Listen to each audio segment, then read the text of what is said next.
don't need you in the picture. No, I don't. I don't. All right, out.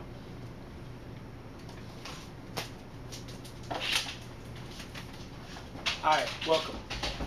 Today we're going to be talking about ecology and ecosystems, and we're going to be covering some of the vocabulary words that you should have read about during the World Book Online readings.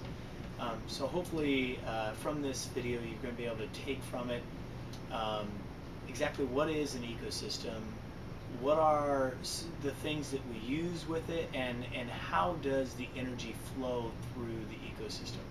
These are the main key things that we're looking for in ecology.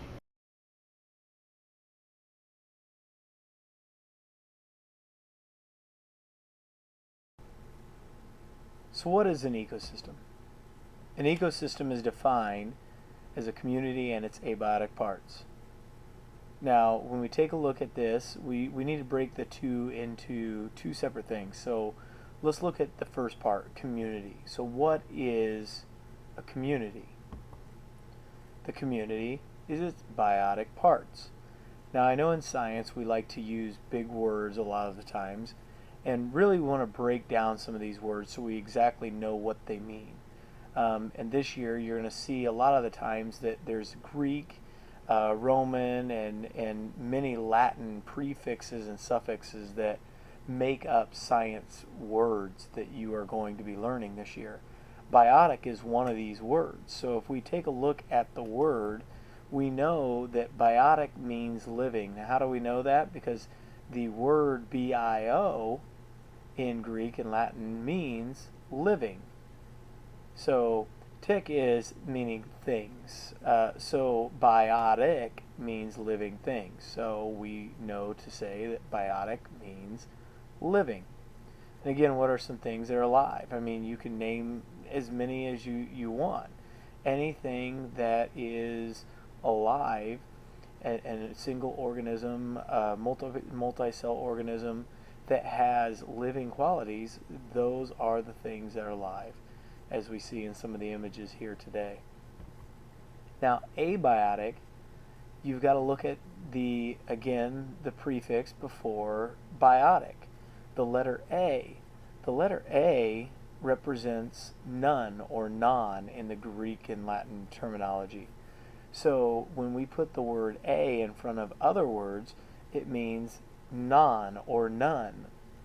So, or in this instance, it means not. So if we take biotic, which means living things, now we say abiotic, we know we're talking about not living things.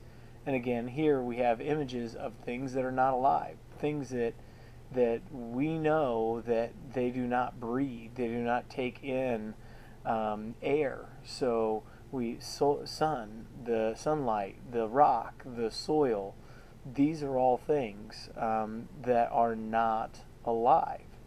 Now, some people may say that, what about a deer that just got hit on the side of the road? Well, the deer on the side of the road, it was once living, so it was alive. So let's go ahead and take a few notes now. In our notes, obviously we know that ecosystems are a community and its abiotic parts. But what are some other things that we can look at about living organisms and their environment, this thing called ecosystems?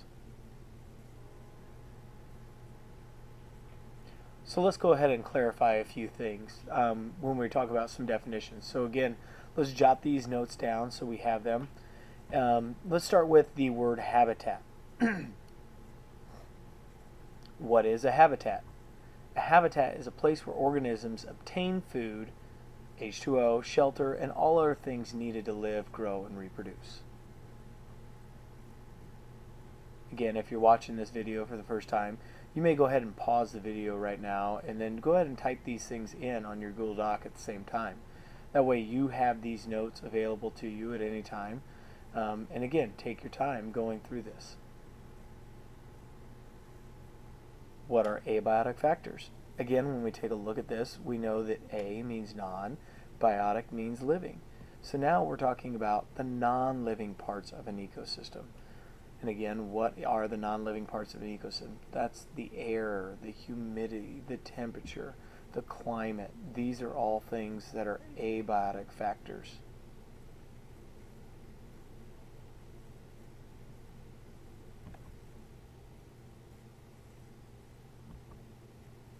Biotic factors.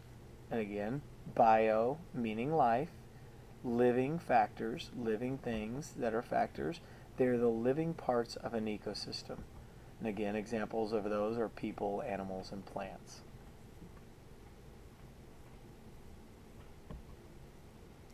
Population. Population. Population, the members of a single species in a given area. The area can be big, it can be small, contained, or not contained. So there's so many different things when you think of population. The way I like to look at population is when you think of the population of Eureka, you think of the population of the people that live in Eureka. You don't think, when you think of population, of all the animals and the cats and the dogs and the people combined. You just know that that number, when you come through and it says Eureka and it says the population, you know that's talking about humans.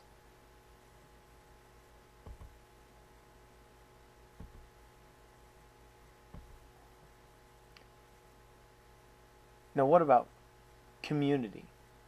Now the community is all populations that live together. They live close together and interact. Now when we talk about our community, now we're talking about everything else. Example in the wild would be the prairie dogs and the quail. They live in the same location for the most part. When we talk about our community, we would talk about the pets and the animals and the different things that make up our little town of Eureka. An ecosystem. An ecosystem is the combination of community and its abiotic parts.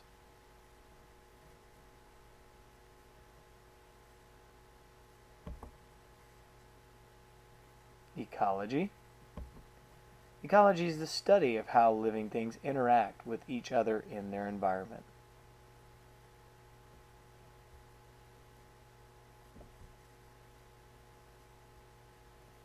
We know what an ecosystem is, that it's a community of biotic and abiotic parts.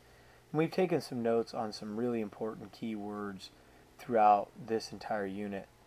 Let's go ahead and look at one other really important word that really puts it into perspective for what we need to understand about ecology, and that is this word called biodiversity. But before we can talk about biodiversity, let's do a little quiz. Which would you prefer?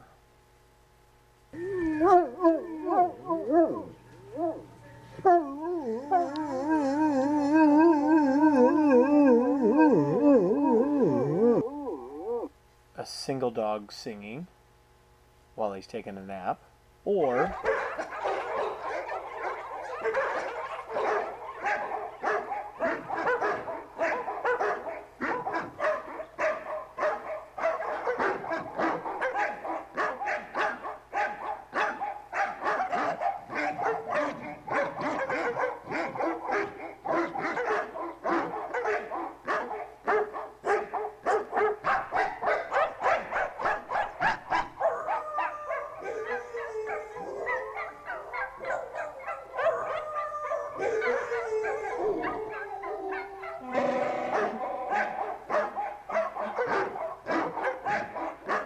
many dogs singing the Star Wars theme song.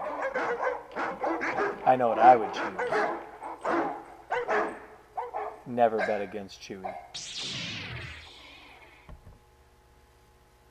Which do you like better?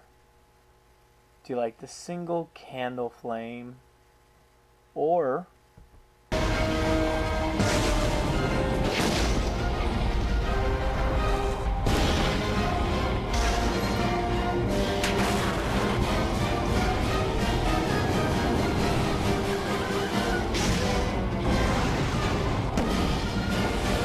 best explosion from Mythbusters of all time?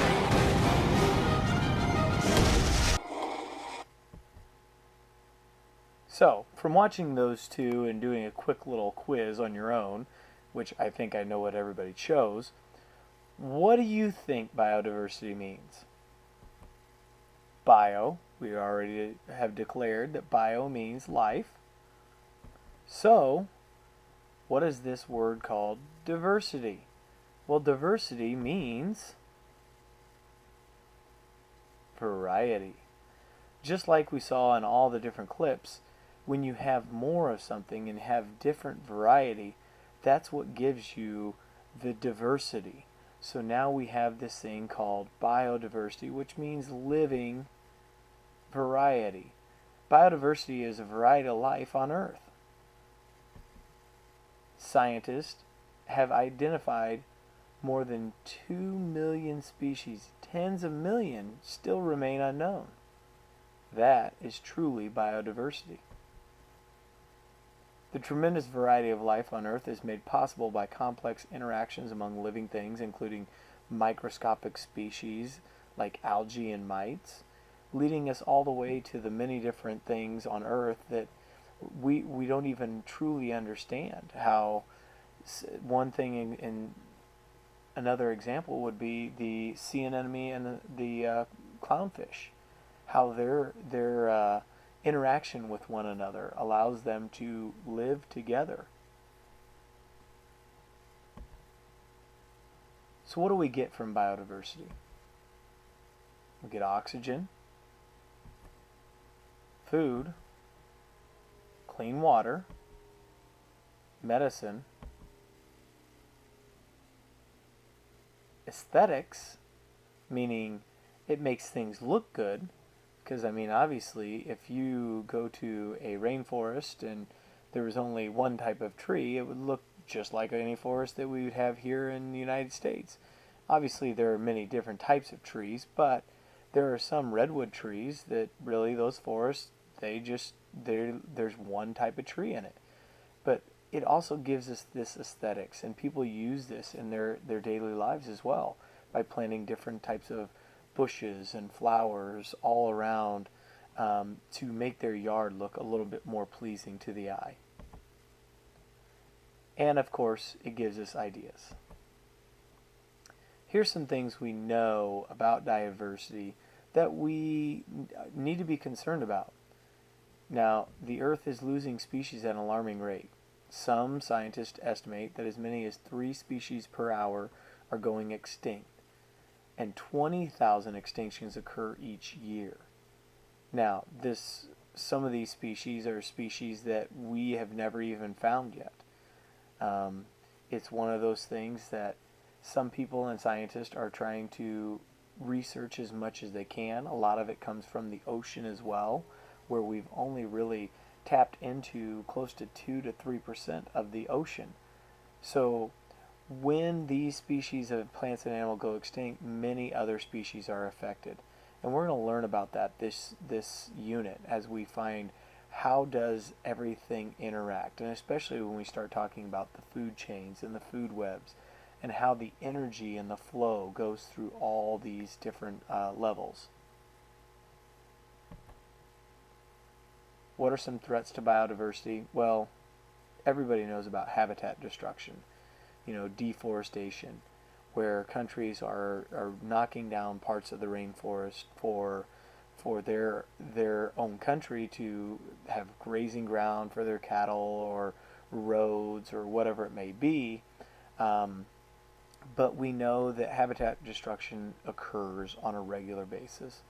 Pollution, that is something that happens on a regular basis, especially in the United States, where the manufacturers and the companies and all the factories, that pollution is going right into the atmosphere, affecting all around.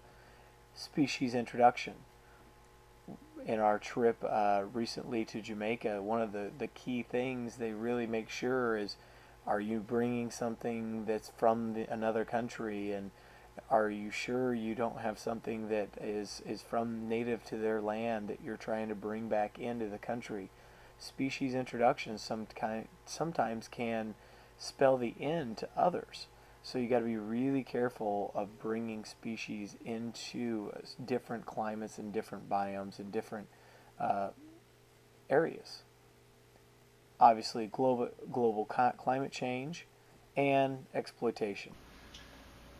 Well, that does it for the ecology introduction to this unit. So I'm hoping that you guys can go back and pause the video and make sure you get all your vocab words in.